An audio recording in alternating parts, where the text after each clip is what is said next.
All right. So hello, everybody, and welcome to Sounds Good to Me. Sounds good to you? Sounds good to me. Welcome. Today's conversation is the choice of sound or the sound of choice. We've been debating about that. It's pretty much the same thing, but is it? So we welcome Yile Lau, who is in New Zealand in Wellington, I believe. Hello, not yet. It Not will yet. be Wellington soon. Yeah. And then we have our special guest, Jan Coe, who's popped in with us. Hi, Jan. Thank you. She's in Tennessee. Hi. Welcome. Thank you. We're waiting for Thank you. maybe one more person. So in the meantime, let's get started. So, Yile, you were the one who came up with this subject or topic this week. What would you like to say about the choice of sound? Choice of sound or the sound of choice. Well, we were talking, we all, for those that don't know, that Jan and Karen and I all met at the same sound healing intensive at Jonathan Goldman in Boulder, Colorado, now not last year, but the year before. And his formula is the sound or frequency plus intention is the healing. So I've had chats with friends and I thought it'd be a good conversation piece to say, well, it's all well having great intention, but also I remember Jonathan saying the sound of choice is also important for the recipient. So, for example, if one is really into heavy metal, one person may really like it, but the other person may not. So it's like there's still a, you can't just have any old frequency or any old sound. There's still some selection of choice, and it's like, well, how do you choose? What would you choose? And what kind of sounds great you?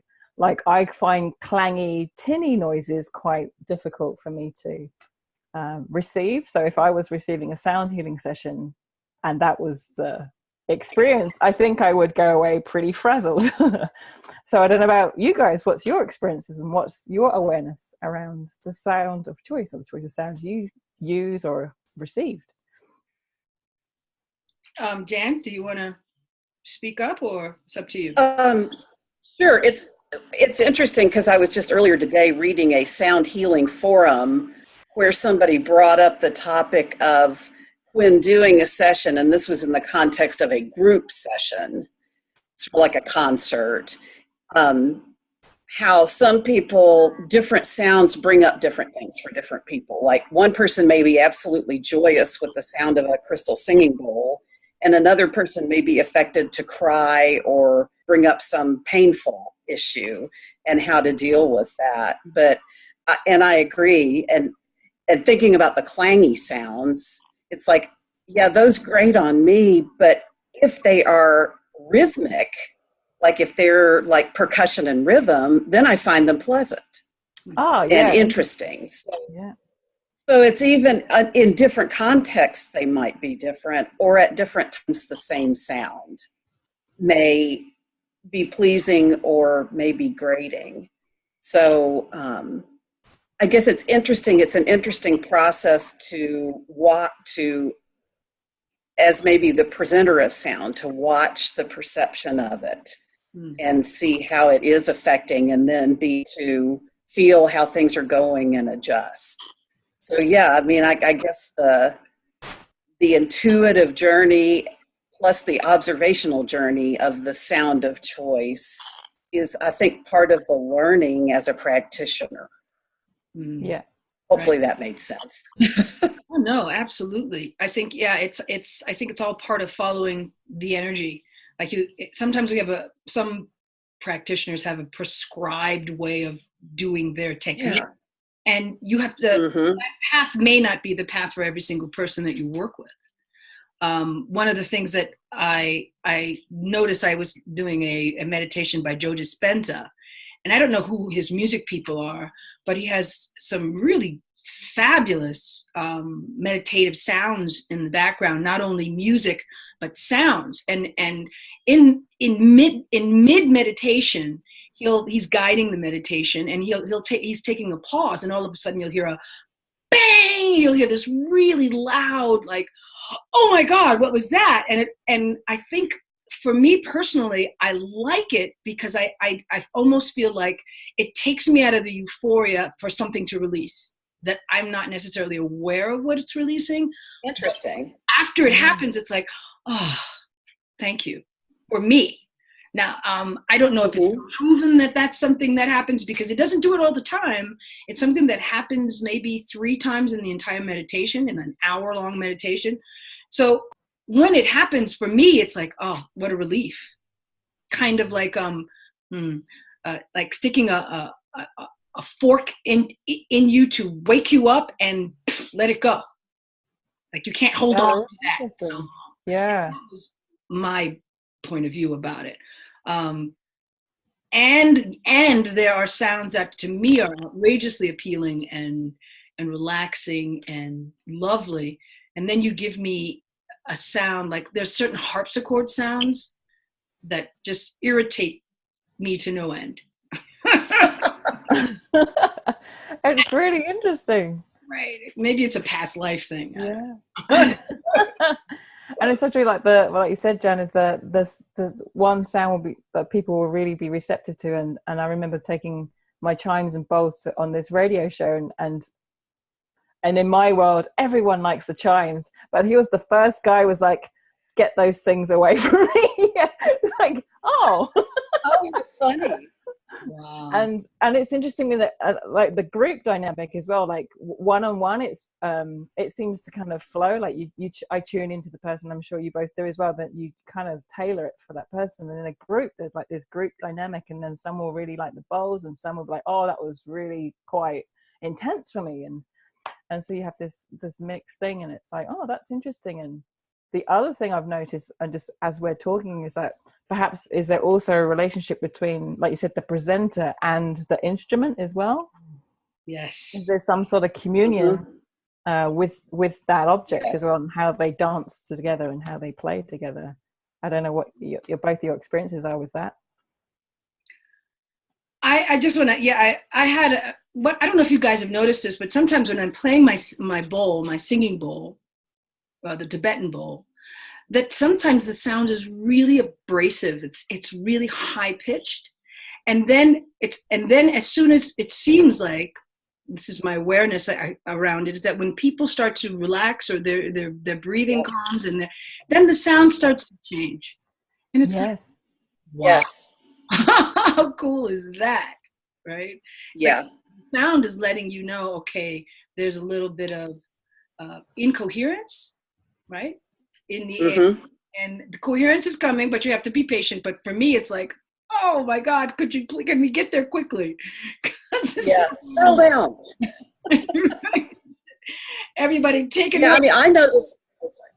No, go ahead. No, go, Finn, go. Oh, sorry. Yeah, I noticed the same thing, like in individuals. I've noticed it in a group, but in an individual session, if I'm working like with the bowls, I can tell by the sound of the bowl will not ring the same way, corresponding to an area of the body that the person needs work. And it's like in the course of the session, all of a sudden the full sound with overtones will begin to come out of the bowl. And I work with a reflexologist, where she does reflexology and I do the bowls at the same time. And she began to hear it. I was talking to her about it, and she started hearing it too. And I find that fascinating. It makes sense. It's like the singing up and down the person's body, and you wait to see where the overtones happen to know where they need some sound input. It's similar with those sounds of the bowls and the instruments.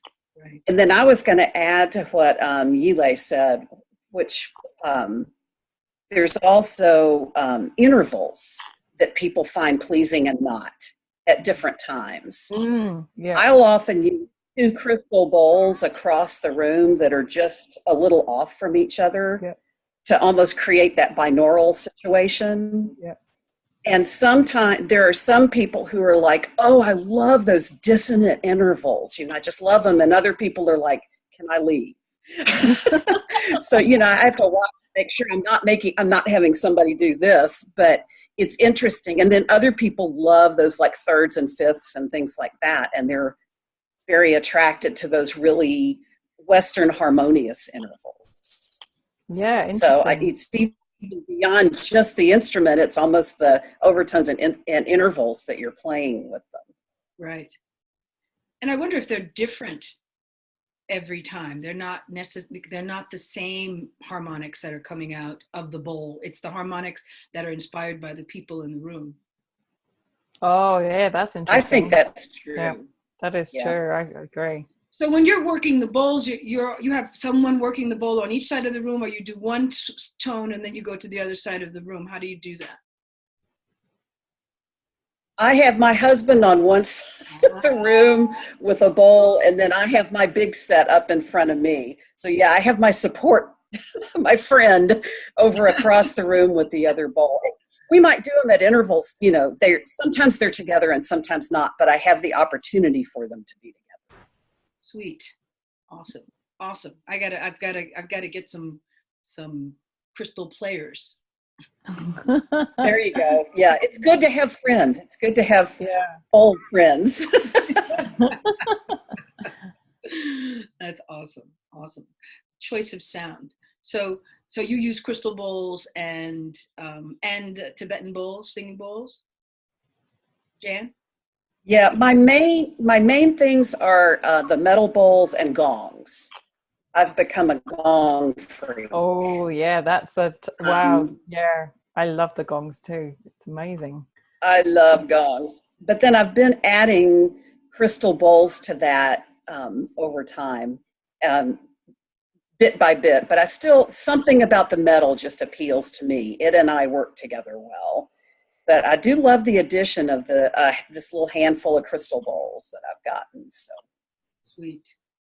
And you, Yile, you use metal bowls as well? I started off with the crystal bowls. I'm probably heading the other direction. So I guess the more etheric-y sounds now to more the deeper gong. Well, I haven't got a gong. I've only recently got a Thai gong, and I've got a harp as well, the Reverie harp, which is amazing. People really enjoy that. So yeah, and I think like Jan, I tone and on top of the bowls, and I play with the bowls, so I'm slightly off and creating that beating sound, and sometimes matching it.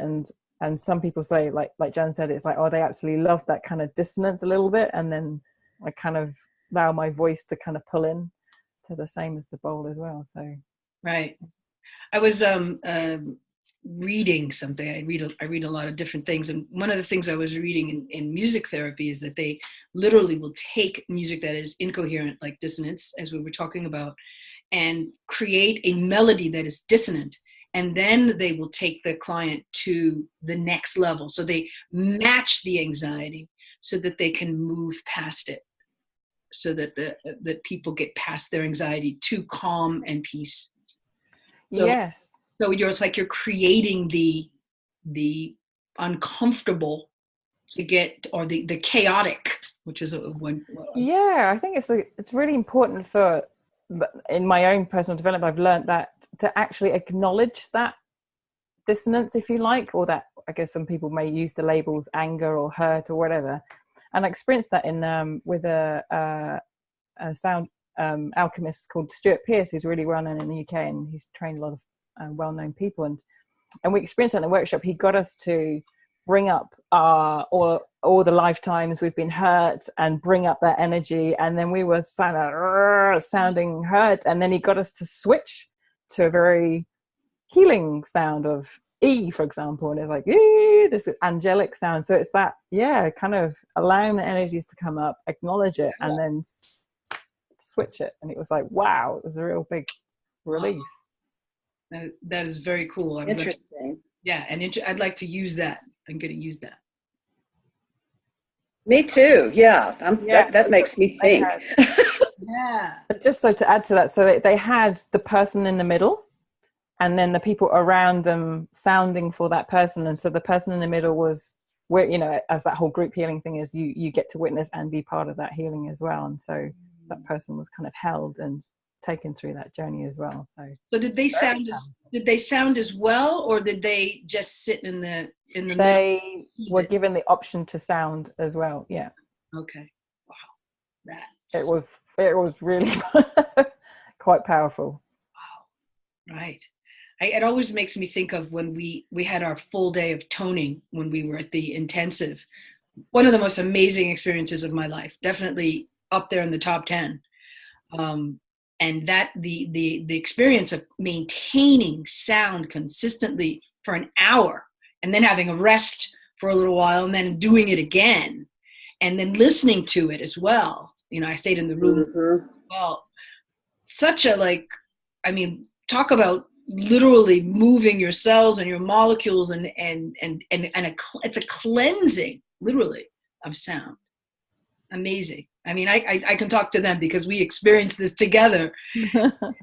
And in the breaks that we had, I would fall asleep. I was like, because we couldn't talk. We were not allowed to talk as well. So it was an experience that if you could ever have an experience like that, I would advise anybody listening or watching this later to experience making sound with a group of people for a full day, or maybe not consistently. You know, you have a little group that does the sound for an hour, take a break for an hour, do it again, and so forth and so on. Amazing experience. And that's something I would like to recreate somehow in New Zealand. And I did have a group here, and I think the longest we went was like maybe 20 minutes continuously. And it's like, come on, we can do the hour. But yeah, one day I would love to have that, share that experience, because it's so powerful. And I realize that also the World Sound Healing Day is coming up on the, yes, on the Valentine's Day. Valentine's Day. It's a great way to, you know, start your day, you know, and then you can be with your whoever in the evening. But, you know, it's a great way to contribute to the planet. Right. So I wonder if we could co-create something online somehow. I don't know. Yeah, let's do it. I know that Jonathan does something online, right? It's like everybody can join in. Oh, yeah, I don't know if he does it in a Zoom format, but I think people just, I'm not sure. I don't know if it's in a Zoom format. It's a good question, but we'll post it, and we can do it ourselves while they're doing it, and we can like put it on our phone with them and do it ourselves. I mean, how does that sound? Is that possible? Because our 14th is going to be your 15th. True. We'll just do double. We'll just do it. I'll just have to do it 24 hours. Oh my gosh. Wow. Okay. You heard it, folks. She said it. Yeah. Oh my I may gosh. record myself and then just have it on loop. No. There. Hey, that would work too. Why not? It's still sound is still going out and going on forever. It doesn't ever really stop. You're just like doubling your sound with a recording. So what about you, Karen? Because you asked us about what instruments we have. What do you tend to use a lot of instruments in your sessions? I have my tingsha. Is that that's what they're called, right? Yeah. To start, and then right, the two discs. Yeah. Yeah, and then I have a few maracas that I play in and out every once in a while, because I get people to tone, and then I have my metal bowls. I don't have a crystal bowl yet. So, and then I use my voice to create whatever is being required, whatever is being asked of me. I just allow myself to be a channel for whatever sounds want to come through. And sometimes they're really weird, and sometimes really beautiful, without judging, you know, just letting it flow for whoever's there and whatever they're going through. So it's pretty cool. I need to start recording. I haven't really officially started recording, but I should. But I have my sound baths every Sunday here in Las Vegas for anyone coming to Vegas. Sunday afternoons from 5 to 6, but I say 5 to 6:30 because people are late, and then they like to chit chat afterwards. So 5 to 6:30 usually. When are you guys doing your things? Let's go. Jan, do you want to go first? Mine's pretty simple. Right now, it's like one Thursday evening a month. And that was how I was able. I've had a transition from working out of my house to having a office. To find the venue I originally had went away, and so I'm gradually transitioning to have more evenings. But right now, it's the one a month. Okay. And did you want to name where it is, or your website, or where can people find you? Sure. It's I've got events both posted on my Facebook Whole Notes Harmony page, or my website Whole, which is WHOLE, notesharmony.com. So the events are on there, and it's here in Knoxville, Tennessee, at a building called the Avenue. Great. Ile? Thank you. Of course. Absolutely. So yeah, mine's pretty more random and like ad hoc, and now especially I'm moving. So, but tomorrow I have a sound bath with yin yoga. So ladies teaching yin yoga, and I play the sound bowls after and do a sound bath when they lie in shavasana. And there's raw cheesecake, and so it's in Hastings. And then next Wednesday, after 31st of January, which is apparently, I'm not gonna get this wrong, but it's like one of those super duper full moon eclipse things. Yeah, it's a triple. Triple whammy with cherries on top. And so someone's doing yoga nidra, and I'm doing the sound bath for that. So there's been a lot of collaborations like that. And then once I'm getting down to Wellington, I'll probably set up a few more sound baths down that way. So yeah, that's me, and you can most likely to find me on Facebook, which is Yi Lei Lau, and you can look it up on the links. Right. YEELEYLAU, but it'll be underneath the YouTube recording. So I'll put both of your websites on there and stuff. So easy to find. Mine here in Vegas is at the Sacred Art of Healing in Summerlin. It's off of I think it's 2402 Tenea. In a CrossFit Combine. It's in a CrossFit gym style building, but the area we're in is very calm. There's nobody there. There's no CrossFit on Sunday. Thank God. So yeah, there's not a lot of sound baths or a lot of sound in Vegas. So I think there's like 2 other people that are really doing something regularly. So I made a commitment to do it as regularly as I can, to shift this lovely city of what happens in Vegas stays in Vegas vibe. Nice. Right. So it's interesting. So the choice of sound, the sound of choice. There are so many sounds that are natural sounds as well. And a lot of people rarely take the time to take advantage of sound in where they are. Like I live in the desert, but there are many places where it's very beautiful. The birds do sing here. we don't have like babbling brooks, maybe in the summer a little bit in some places, but it's quite lovely. Wellington is a wealth of nature. Oh my God, such a beautiful country. I've never been to Tennessee, so that's something that I need to put on my list of places to visit. But natural sounds, so healing and so comforting, and really gifts from the planet itself that we are a part of, that we can all choose and really take a moment to like choose it, even if it's 5 minutes. Just, drive somewhere, sit on the front of your car or lean on the front of your car and listen. Choice of sound. Yeah. Have you both seen the movie August Rush?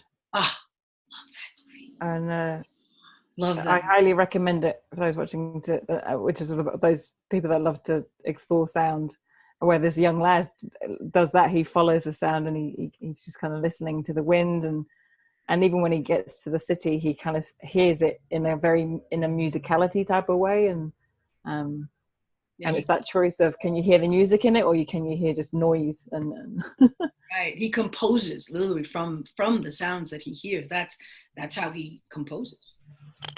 So and that's what I feel, and I'm sure you both do that as well. When we're with the client or the group of people, you're kind of tapping into that and hearing the whispers and the energies that are available, and composing and playing the sounds that we think we can perceive. Right.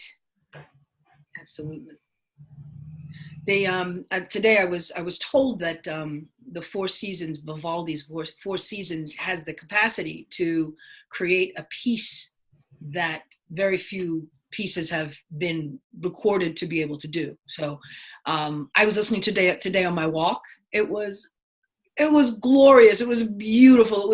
It was like, I felt so good. So Vivaldi's Four Seasons, who knew? I could just pop on YouTube and listen to it, because it's talking about sounds that inspire music. I mean, hello, it's the Four Seasons. So I'm imagining that he thought about each season every time he wrote each part of the Vivaldi's Four Seasons. It's amazing. Amazing. And literally you can like hear the bird, you can hear the wind, and he has these beautiful moments of silence. Also, one of my preferred choices of sound is silence. So important. Silence is so important. Yeah, everyone is nodding their head because silence. I just put a quote on my my Karen Jones Live page, which is my singing page, but Miles Davis also has this powerful quote around the best part of music is the silence. You know. Yes. You don't have the silence, you have no music. So that is so true. Yeah. I find it interesting, like in a sound bath, that, as you say, those moments of silence are as important as the moments of sound. But even as the person, as the practitioner, the giver of the bringer of the sound, sometimes it's hard even for me to allow that silence, because we're just so not used to that. And then it's interesting to hear people's reaction to, oh, I thought you were ending and I wasn't ready for it to end. So, I try to tell people ahead of time, there may be moments of silence. Don't get up and leave. So it's interesting how we forget the importance of silence and integration, even during sound. So yes, so the choice of silence is an important remembrance there. Absolutely. Yeah, absolutely. I had a really interesting moment. Was it yesterday? No, the day before, and I had a really fantastic opportunity to work with someone asked me to play sound for someone who has cerebral palsy, and the only faculty he had was known faculty that was working was his hearing. And the lady, my friend, asked me, oh, she thought of me in the harp, and I took my head, I'll take the bowls as well, just in case. Right. And so I tuned in. It was this beautiful being, and as soon as I met him, I was just greeted with this really expansive energy. So we were conversing in energy, and there just nothing needed to be said. It was just like this, hello, and hello. And so I was like, wow. And so I was just demonstrating the sounds for the carer to say, these are the things that instruments sound like. And I started playing with the harp. And then I think, oh, I just got the sense that, okay, we're starting the session now. And then, so I just continued and then toned a little bit. And so I was probably not even maybe 10 minutes. And then I just felt the energy dissipate, and then I just stopped. And then my head kicked in to say, okay, and I'm going to play the bowls. No. And the chimes. No. No. Just shh. And the whole room just kind of really had this beautiful, tranquil, peaceful energy, almost like he did this big breath release out, and we all did, and it was like, just sit there in the silence, and it was beautiful. And so it's so important to have that. It's almost as if the silence is absorbing the sound. It's like all that sound that we've made, and then all of a sudden it's like this. So it's just, I love silence. I just learned a new technique that is about working with someone and just, okay, give me about 2 minutes. I'm going to be silent. And it's so interesting because people are not used to pauses in conversation. People get uncomfortable when there are pauses. But I would recommend to everyone, choose a little bit of silence and watch what happens in your conversations. Give yourself time to, absorb the energies and move fluidly to the next moment. So ladies, we are winding down with our time. And I just want to thank you so much for being a part of this conversation. Everything sounded so good today. And when it sounds good, that usually is a good sign that you're on a good path. You're on a path that is expansive and open. So we're going to continue this conversation. Jan, join us anytime. A pleasure having you. Yile, a pleasure to be here. Thank you. It's a pleasure. Yes. Way on the other side of the world. Yile, hi. We're going to be back. I don't know when. We have to discuss the next date and the next subject on sound. It's such a great subject. Don't you agree? So we'll see you next time. Thank you so much. Bye. Love, light, and Thank peace. you. Ciao.